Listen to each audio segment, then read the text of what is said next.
Afternoon, folks. Jared from River Valley Marine on beautiful Lake Minnetonka, Bennington's largest tri-team dealer in the country.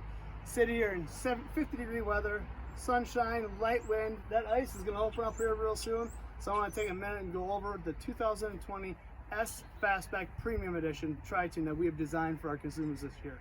This boat is nothing short of amazing. Comes with a lot of bells and whistles that most people add as an option. We just built right into it so it comes in the right way the first time. This boat comes as a full tri-tune, the SPS package, so it goes all the way from front to back.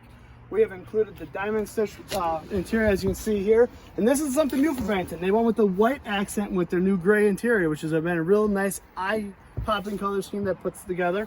You still get all the storage up underneath the front. We even add the front bow gate seat to complete the horseshoe for a maximum amount of seating. As you go through, once again, one of our staples is that big ski locker. Stays open on its own, so you have two hands to grab things in and out of it, and it does give you room for tubes, skis, you name it, it can fit down there. With the S Fastback design, you get the dual captain chair setup that slide, recline, and do the full 180, so you can be part of any conversation.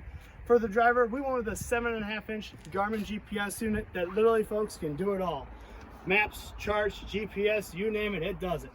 As you go into the back, you get the nice curved bimini top, which gives you additional clearance. So when you see my walk underneath, I'm not worried about ducking my head. Gives you the full wraparound seat, but the bow gate seat can come back here as well to fill this in. And to top it off, we put the extended platform in the back with a nice curved boarding ladder and two rear-facing speakers to give you ample sound when you're sitting at the sandbar enjoying the time with the kids. Folks, it has been my pleasure. I'm Jared from River Valley Marine. Talk to you soon.